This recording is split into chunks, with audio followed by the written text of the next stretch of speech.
بیٹے پر لازم ہے کہ وہ جب بھی اپنی ماں میں اور اپنی بیوی میں صلح کروانے لگے نا تو ان کو الگ الگ بٹھا کے سمجھائے۔ آقا علیہ السلام نے فرمایا کہ عورتوں کی بڑی تعداد جو ہے وہ دوزخ جائے گی۔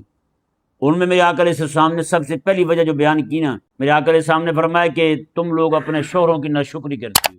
میرے آقا صلی اللہ علیہ وسلم نے فرمایا کہ عورتیں دیوار کے ساتھ ہو کے چلیں، کہ مفتی پر لازم ہے، دائی پر لازم ہے لوگوں کے احوال معلوم کرے، معلوم کرنے کے بعد پھر بات کرے۔ اعوذ باللہ من الشیطان الرجیم، بسم اللہ الرحمن الرحیم، ادع الى سبیل ربک بالحکمت والموعظۃ الحسنۃ وجادلہم باللتی ہی احسن ان ربک هو اعلم بمن ضل عن سبیلہ وهو اعلم بالمہتدین۔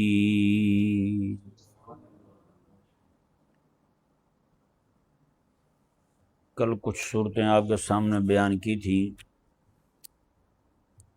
آج پھر کچھ چیزیں آپ کے سامنے بیان کی جائیں گی کہ کس مجمع میں کون سی بات کی جائے اور کس انداز سے بات کی جائے۔ یہ ایسا مجمع ہو جہاں لوگ جو ہیں وہ گناہ گار بھی ہوں اور ساتھ اللہ کی رحمت سے مایوس بھی ہو چکے ہوں۔ جی، ایسے لوگ ہوں جو اللہ تعالیٰ کی رحمت سے مایوس ہو گئے ہوں۔ کئی سارے لوگ ہوتے ہیں جن کے ذہن میں یہ بیٹھ جاتا ہے بھی گناہ گار ہیں، بخشش تو ہونی نہیں، چلو دبا کے کریں گناہ۔ جی، یہ لوگ بھی ہوتے ہیں۔ کئی لوگ وہ ہوتے ہیں جو ہمہ وقت نیکی میں مصروف رہتے ہیں، ان پہ بھی مایوسی طاری ہوتی ہے، سمجھائے نا جی، ان پہ بھی مایوسی طاری ہوتی ہے۔ ہماری خود ایک عزیزہ ہیں، وہ رات دن جو ہے وہ ایسے ہی جب بھی ان کو دیکھا وہ مصلی پہ بیٹھی ہوتی ہیں اور رو رہی ہوتی ہیں۔ وہ ان کی کیفیت یہی ہوتی ہے، ٹھیک ہے نا۔ جب بھی ان سے پوچھا جائے تو وہ یہی کہتے پتہ نہیں کیا بنے گا، پتہ نہیں کیا بنے گا، یہ الفاظ ان کے منہ پہ ہوتے ہیں، ٹھیک ہے نا۔ یعنی کہ وہ جہاں تک مجھے لگتا ہے کہ ان کے ذہن میں یہ بیٹھ گیا ہے کہ میں نے تو بچے نہیں ہیں، میں نے پکا پکا دوزخ جانا ہے، ٹھیک ہے نا۔ حالانکہ وہ شرعی پردے کی پابند ہیں، باقی معاملات میں بھی کافی جو ہے وہ احتیاط کرنے والی ہیں، لیکن ان کے دل میں یہ بات بیٹھ گئی ہے۔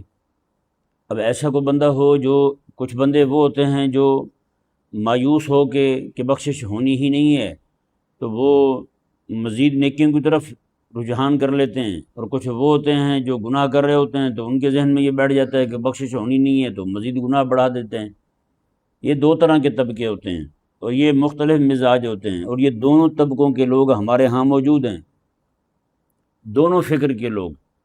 تو گناہ میں پڑے ہوئے ہیں تو وہ اندھا دھند پڑے ہوئے ہیں، وہ کہتے ہیں بخشش ہونی نہیں ہے، بھائی جی چلو دبا کے رکھو، کچھ نہیں ہوتا، ٹھیک ہے نا جی۔ اب دونوں طرح کے لوگ جو ہیں ان کے سامنے کیا کیا جائے؟ یعنی کہ وہ نیکی میں آگے بڑھا ہوا ہے رب کی رحمت سے، وہ بھی مایوس ہے، یہ گناہ میں آگے بڑھا ہوا ہے رب تعالیٰ کی رحمت سے، یہ بھی مایوس ہے۔ اب ان کے سامنے بیٹھ کے، دونوں کے سامنے بیٹھ کے آپ اگر عذاب الہی کی باتیں کریں گے، جہنم کی ہولناکی بیان کریں گے، جی تو کیا ہوگا؟ وہ نیک جو ہے، جو نیکی کی راہ پہ چل رہا ہے لیکن ہے مایوس، اس کی مایوسی مزید بڑھ جائے گی۔ جو گناہ میں پڑا ہوا ہے وہ بھی مایوس، وہ گناہ میں مزید بڑھ جائے گا۔ اس نے یہی کہنا بھی جب بخشش ہی نہیں ہے تو پھر خواہ مخواہ جو ہے وہ اس راہ پہ چلنا ہے۔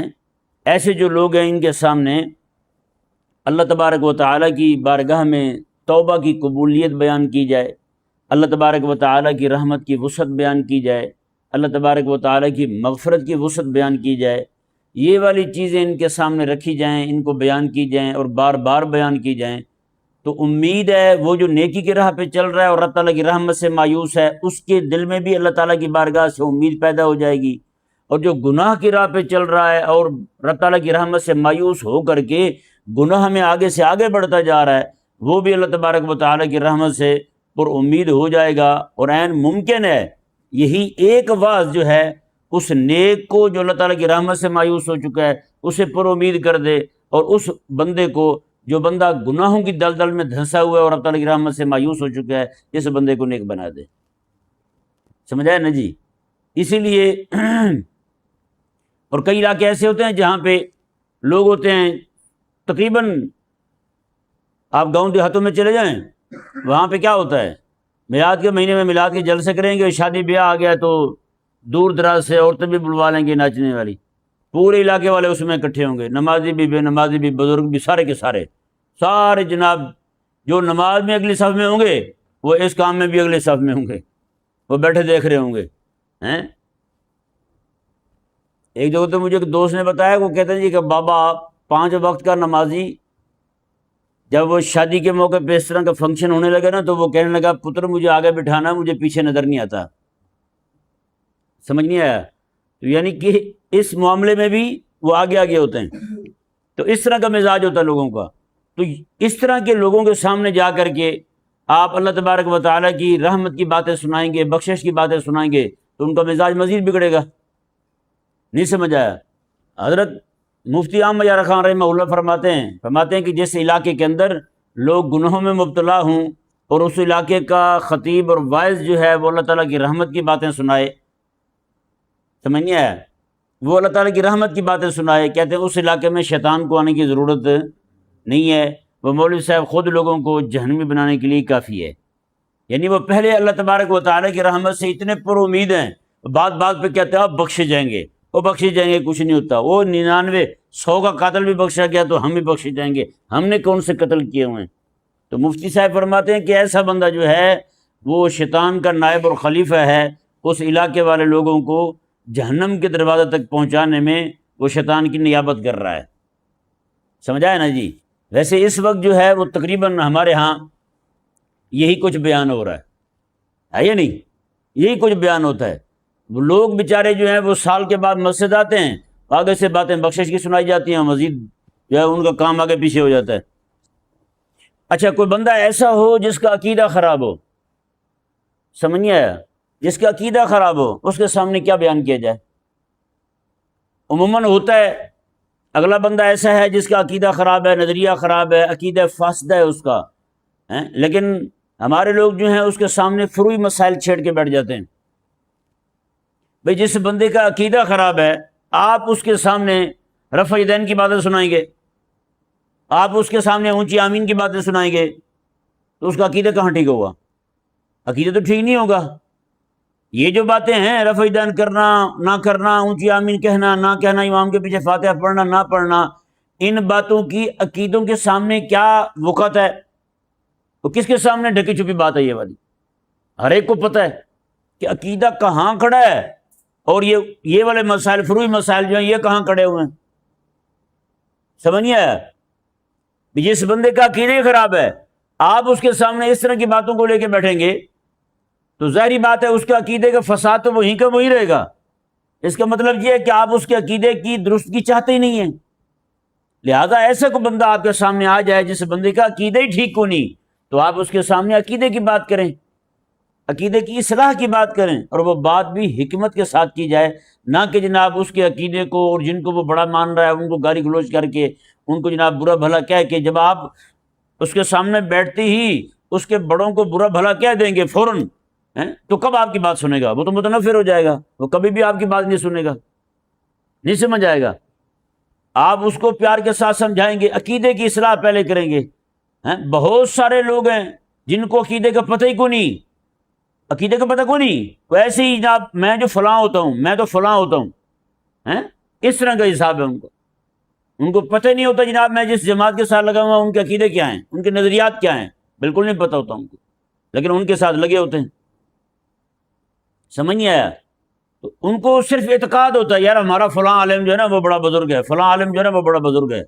اگر آپ بیٹھتے ہی ان کے سامنے ایسی باتیں کریں گے وہ تو بدک جائے گا، ابھی آپ کی بات ہی نہیں سنے گا۔ تو لہٰذا جب بھی آپ بات کریں یہ بھی ایک دعوت کا انداز ہے، تو دعوت کا انداز حکمت کے بغیر ہو تو وہ کوئی سنتے ہی نہیں ہے کوئی بھی۔ سمجھ نہیں آیا؟ ہاں، اب بے پردہ لوگ بیٹھے ہوئے ہیں، بے پردہ خواتین بیٹھی ہوئی ہیں، جی ان کے مجمع میں جا کر کے، یہ خواتین کو بھی اس سے پالا پڑتا ہے، مردوں کو بھی پڑتا ہے، ہاں جی ظاہری بات ہے کئی سارے مجمع ایسے ہوتے ہیں وہاں پہ خواتین آگے پیچھے آواز جا رہی ہوتی ہے، خواتین تک جا رہی ہوتی ہے، یا مرد حضرات بیٹھے ہوتے ہیں ان تک آواز جا رہی ہوتی ہے، وہ سن کے آگے بتاتے ہیں، گھر والوں کو سمجھاتے ہیں۔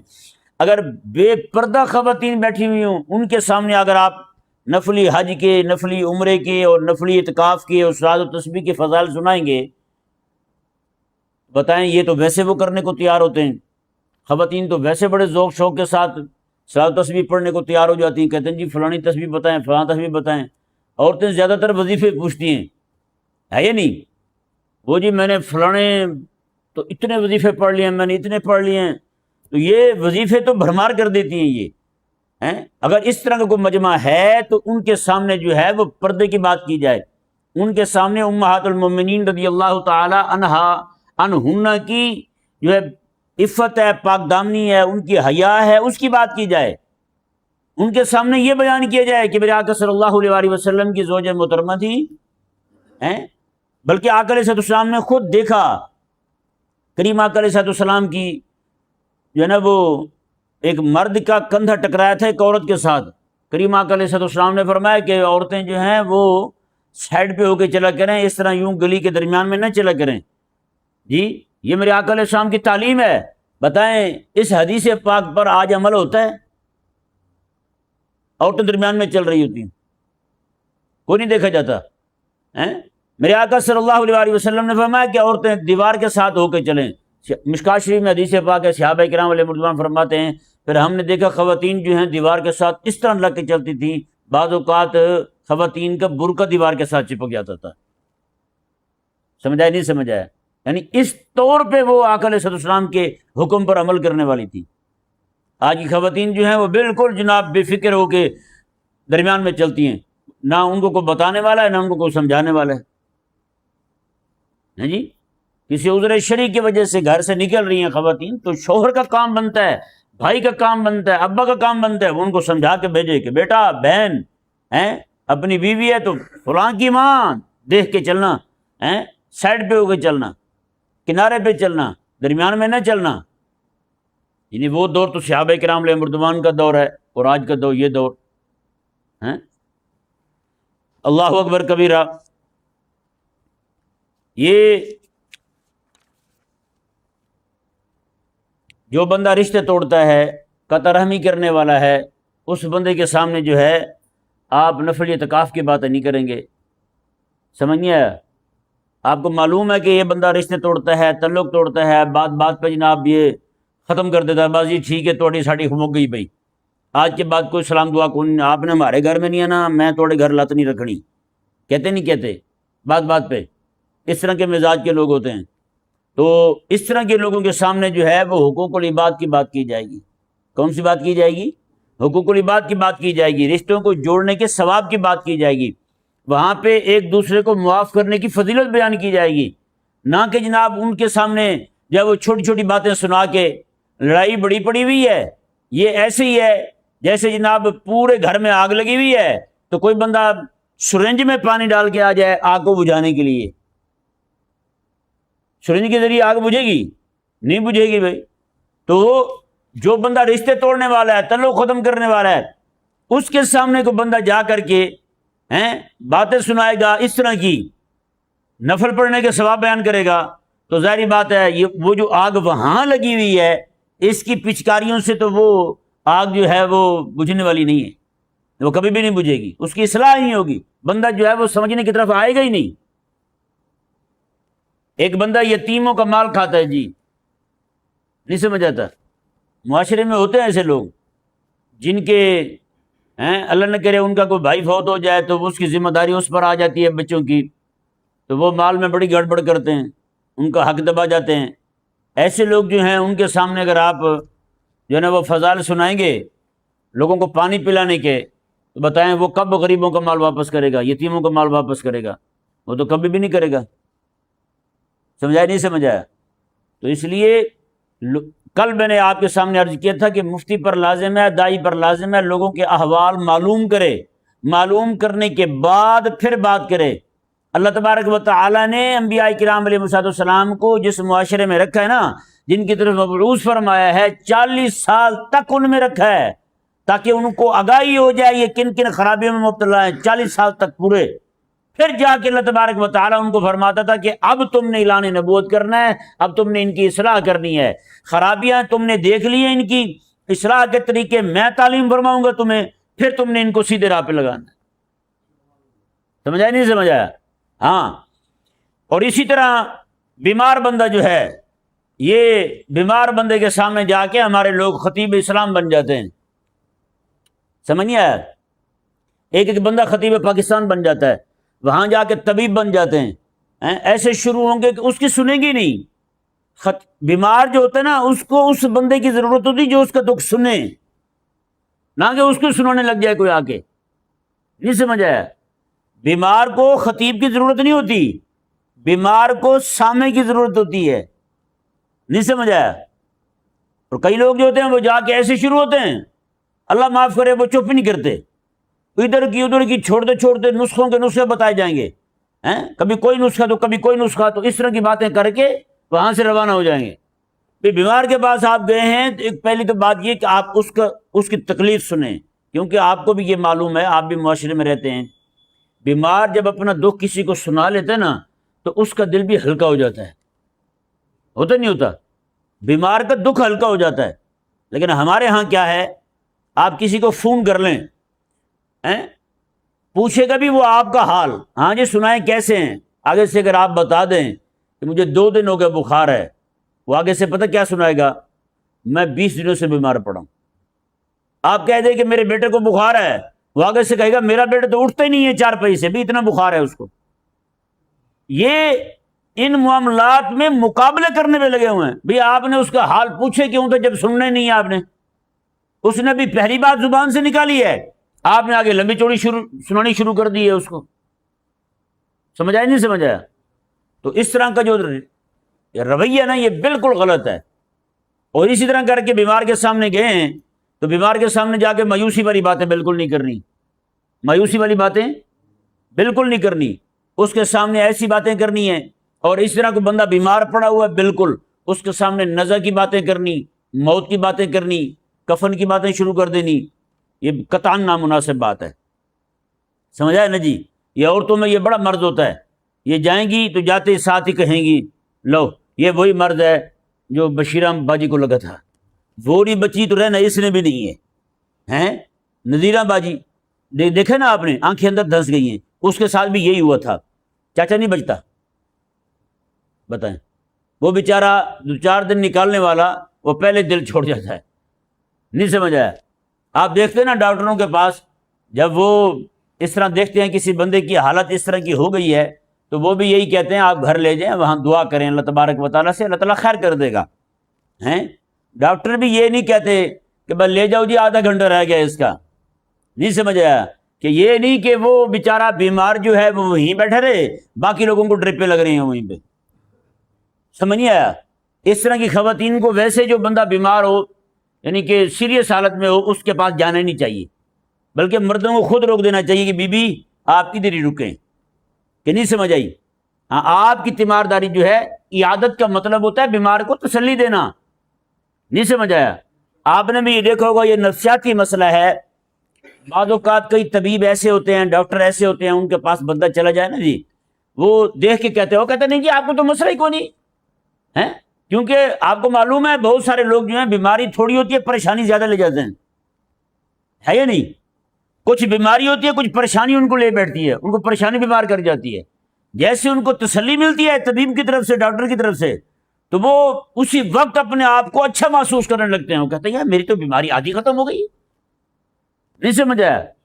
اس لیے علماء نے طبیبوں کے آداب لکھے ہیں، وہ مایوس کرنے والا نہ ہو بھئی، جس طرح طبیب جو ہے وہ روحانی بیماری، جسمانی بیماری میں بیمار کو مایوس نہیں کرتا، اسی طرح واعظ اور عالم جو ہے وہ بھی روحانی مریض کو مایوس نہ کرے۔ اگر وہ بھی مایوس کر دے گا تو ظاہری بات ہے کام مزید خراب ہو جائے گا۔ تو اس طرح جو بندہ بیمار ہے اس کے پاس وہی بندہ جائے جو اسے حوصلہ دینے والا ہو، نہیں سمجھ آیا؟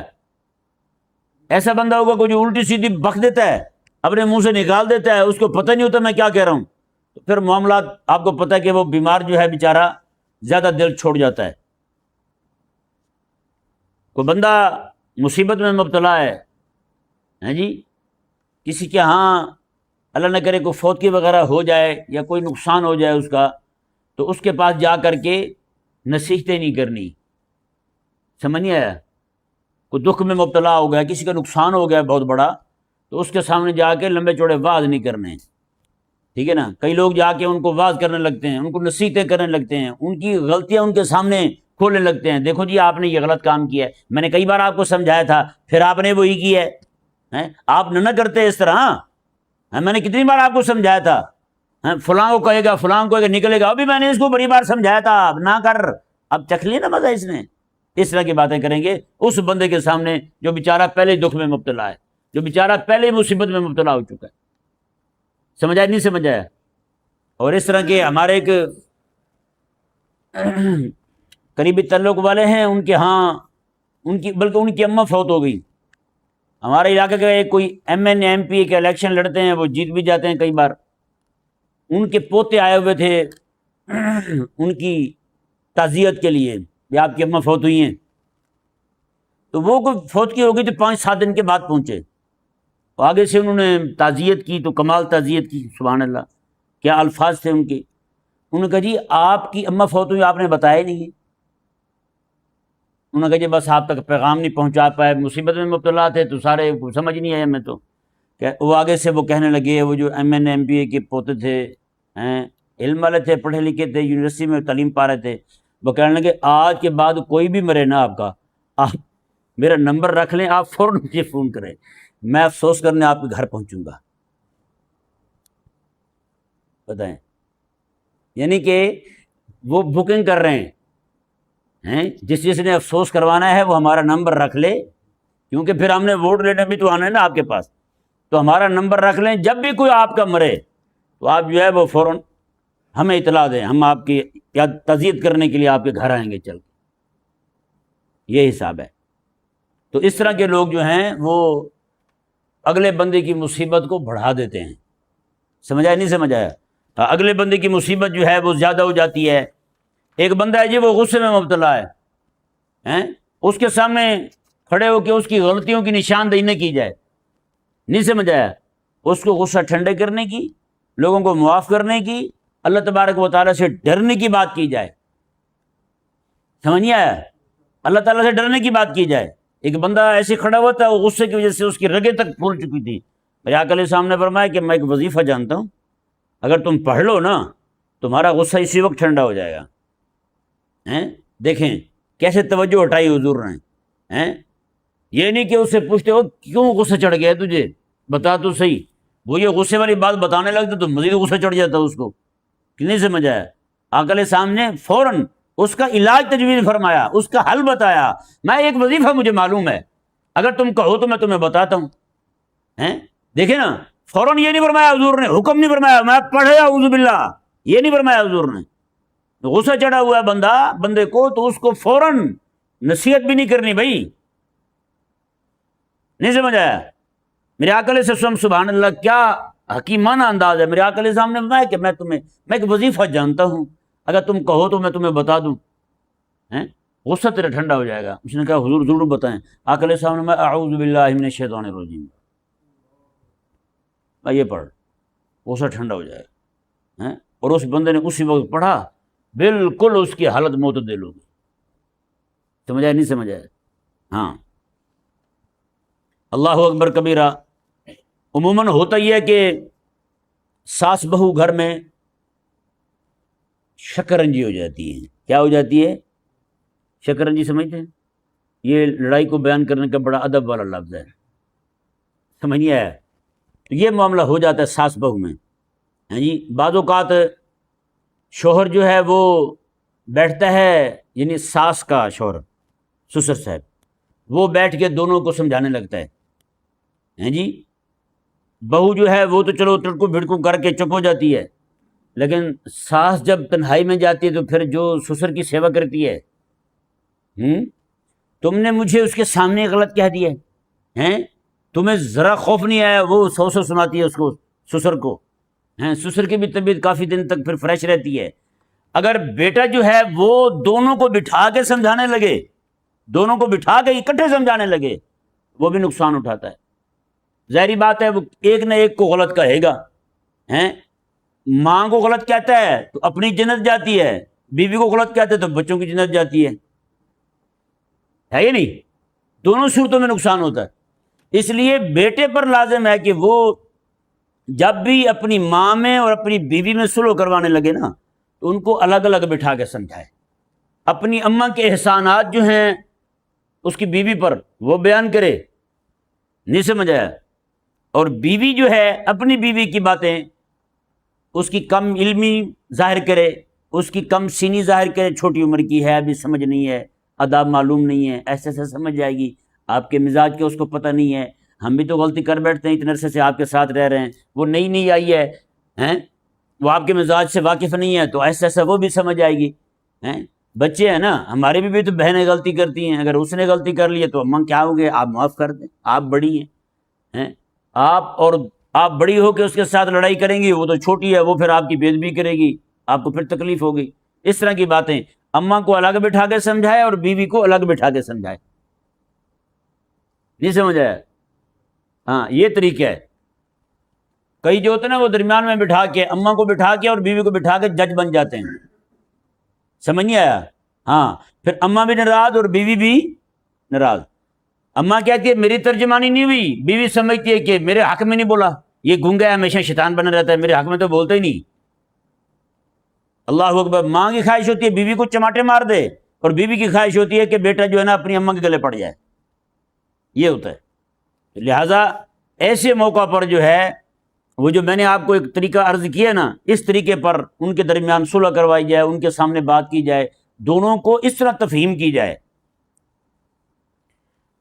میاں بیوی کے معاملات ہیں، عموماً جو ہے آپ دیکھتے ہیں بعض اوقات شوہر جو ہوتے ہیں وہ ظلم کا معاملہ کر رہے ہوتے ہیں، اور کئی بار ایسا ہوتا ہے کہ بیوی جو ہے اس کی طرف سے بھی زیادتی ہوتی ہے، اور ہوتا یہ ہے عموماً مردوں کو ہی ظالم بتایا جاتا ہے معاشرے میں، ہے یا نہیں؟ اس پہ میں نے کل گفتگو کرنی ہے اللہ کے فضل سے، کل اس پہ خاطر خواہ گفتگو کروں گا انشاءاللہ عز و جل۔ عموماً ہمارے معاشرے میں مردوں کو ہی ظالم ٹھہرایا جاتا ہے، لیکن عورتیں جو ہوتی ہیں نعوذ باللہ من ذالک، میری طرف میرا کوئی ایسا نہیں ہے میں کسی بہن کی دل آزاری کروں یا کوئی ایسا معاملہ کروں۔ خود میرے حبیب کریم علیہ السلام نے ارشاد فرمایا ہے، فرمایا کہ آقا علیہ السلام نے فرمایا کہ عورتوں کی بڑی تعداد جو ہے وہ دوزخ جائے گی۔ ان میں میرے آقا علیہ السلام نے سب سے پہلی وجہ جو بیان کی نا، میرے آقا علیہ السلام نے فرمایا کہ تم لوگ اپنے شوہروں کی ناشکری کرتے ہو، شوہروں کی ناشکری کرتے ہو۔ اور بخاری شریف میں میرے آقا علیہ السلام کا فرمان شریف موجود ہے، فرمایا کہ بیوی کے ساتھ جتنی مرضی بھلائی کر لو، نیکی کر لو، میں ایک بار اگر کوئی کمی رہ جائے تو وہ زندگی ساری کے احسانات بھول جاتی ہے۔ وہ آگے سے حضور نے خود لفظ ارشاد فرمائے، وہ کہتی ہے آج تک میں نے تیری طرف سے کوئی اچھائی والی بات نہیں دیکھی، آج تک مجھے تیری طرف سے کوئی خیر نہیں ملی۔ سمجھایا نہیں سمجھایا؟